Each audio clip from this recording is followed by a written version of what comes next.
क्या आपने कभी नोटिस किया है, आप जानते हैं कि आपको क्या करना चाहिए, लेकिन आप फिर भी वही करते हैं जो नहीं करना चाहिए। सुबह 5 बजे उठने का प्लान करते हो, रात को कल से पक्का करूंगा का वादा करते हो, और फिर अलार्म बंद, फोन हाथ में और 2 घंटे रील्स। अब सवाल यह है कि आप कमजोर हैं या आपके अंदर कंट्रोल की कमी है। सच थोड़ा असहज है। अगर आप खुद को कंट्रोल नहीं कर पाए तो दुनिया आपको कंट्रोल करेगी। आपका मूड आपका दिन तय करता है और आपकी आदतें आपका भविष्य तय करेंगी। और अगर आपने अभी खुद को नहीं संभाला तो 5 साल बाद आप खुद को पहचान भी नहीं पाएंगे। थोड़ा डर लगा? अच्छा है, लगना चाहिए, क्योंकि डर कभी कभी सबसे बड़ा अलार्म होता है। लेकिन रुको, ये वीडियो आपको गिल्ट देने के लिए नहीं है। ये आपको वो सिस्टम देने के लिए है जिससे आप अपने दिमाग को ऑटो पायलट से निकालकर कंट्रोल मोड में डाल सको। और सबसे बड़ा twist, self control will power से नहीं आता। हाँ, आपने सही सुना। अब आप सोच रहे हैं तो फिर आता कहां से है? चलिए जानते हैं। पहले एक सवाल, जब आप गुस्से में कुछ बोल देते हैं और बाद में पछताते हैं, क्या उस समय आप सोच रहे थे या बस रिएक्ट कर रहे थे? यही फर्क है। Reaction equals loss of control, response equals self control. हमारा दिमाग 2 हिस्सों में काम करता है, एक इंपल्सिव जो तुरंत रिवॉर्ड चाहता है, दूसरा रैशनल जो लॉन्ग टर्म सोचता है। समस्या यह है कि इंपल्सिव दिमाग लाउड होता है, रैशनल दिमाग साइलेंट होता है, और जो लाउड होता है वही जीतता है। हाँ, जैसे व्हाट्सएप ग्रुप में वो एक दोस्त जो हर बात में रिप्लाई करता है। अब सवाल, आप किसे जीतने दे रहे हैं? सेल्फ कंट्रोल का पहला नियम है, कोई भी फैसला तुरंत मत लो। जब तुम्हें क्रेविंग आए तो पहले 10 मिनट रुको, और जब गुस्सा आए तो पहले 5 गहरी सांसें लो, और जब डिस्ट्रैक्ट होने का मन करे तो टाइमर लगाओ। अब आप सोच रहे होंगे, बस इतना? हाँ, क्योंकि भावनाएं लहर की तरह होती हैं। अगर आप उस लहर को सरवाइव कर गए तो वो खुद शांत हो जाती है। लेकिन यहां एक छुपा हुआ खतरा है। अगर आपका एनवायरनमेंट ही गलत है तो आप हर मिनट बैटल लड़ते रहेंगे, और हर बैटल जीतना पॉसिबल नहीं। आप डिसिप्लिन से नहीं, डिजाइन से जीतते हैं। फोन पास में है तो आप स्क्रॉल जरूर करेंगे, जंक फूड सामने है आप खाएंगे ही, बेड पर बैठकर काम करोगे तो नींद आएगी ही। तो सवाल आपसे, आप खुद को क्यों टेस्ट कर रहे हो?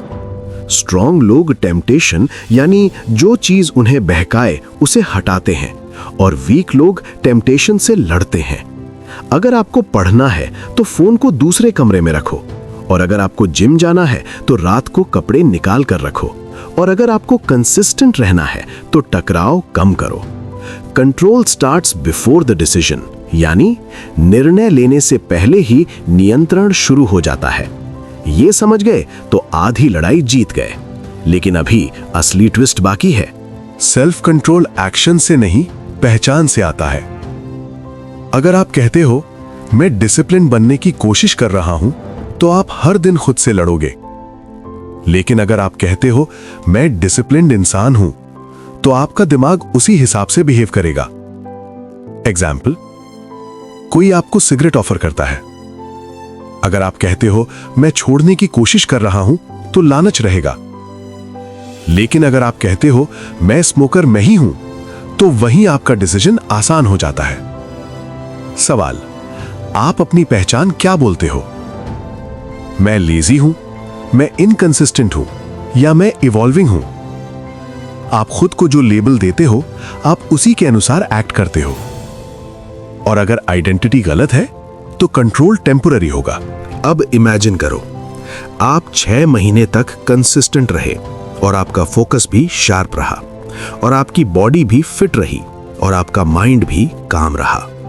आपसे लोग पूछ रहे हैं कैसे, और आप बस मुस्कुरा रहे हो। सेल्फ कंट्रोल ग्लैमरस नहीं है, ये बोरिंग है, दोहराव वाला है, लेकिन पावरफुल है। और यहां सबसे जरूरी बात, सेल्फ कंट्रोल इमोशंस को दबाना नहीं है, उन्हें समझकर मैनेज करना है। जब आप गुस्सा हो तो खुद से पूछो, मुझे सच में क्या ट्रिगर कर रहा है? जब आप काम को कल कहो तो भी खुद से पूछो, क्या मैं डर रहा हूं? जब आप हार मानने लगो तो पूछो, क्या मैं डिस्कंफर्ट से भाग रहा हूं? सेल्फ कंट्रोल मतलब दर्द से भागना नहीं है, बल्कि दर्द के साथ बैठना है। और सच ये है, जो डिस्कम्फर्ट सह सकता है वही अपना फ्यूचर डिजाइन कर सकता है। अब एक आखिरी सवाल, अगर आज से 1 साल बाद आप बिल्कुल नहीं बदले तो क्या आपको खुद पर गर्व होगा या पछतावा? टाइम किसी के लिए नहीं रुकता, लेकिन हैबिट्स डायरेक्शन तय करती हैं और डायरेक्शन से ही तकदीर बनती है। तो आज से रिएक्शन नहीं, रिस्पॉन्स चुनो। बहकावा नहीं, भविष्य की सोच चुनो। एक्सक्यूज नहीं, आइडेंटिटी चुनो। क्योंकि अगर आपने खुद को कंट्रोल कर लिया तो जिंदगी का हर एरिया तुम्हारे कंट्रोल में आ जाएगा। लेकिन अगर नहीं किया तो फिर जिंदगी आपको कंट्रोल करेगी। चॉइस हमेशा आपके हाथ में है। और अगली बार जब आपका मन कहे कि बस आज छोड़ दे, तो खुद से पूछना, क्या मैं अपने फ्यूचर का दुश्मन बन रहा हूं? यही सवाल आपकी जिंदगी बदल सकता है। अगर आपको यह वीडियो वैल्यूएबल लगा तो खुद से कमिटमेंट करो। कमेंट में लिखो, आई कंट्रोल माई माइंड। और याद रखो, माइंडसेट एक्सीडेंटल नहीं होता, इट इज इंजीनियर्ड। मिलते हैं अगले वीडियो में, जहां हम बात करेंगे उस हिडन एनिमी की जो कैसे आपका फोकस साइलेंटली डिस्ट्रॉय कर रहा है और शायद आपको पता भी नहीं चल रहा है।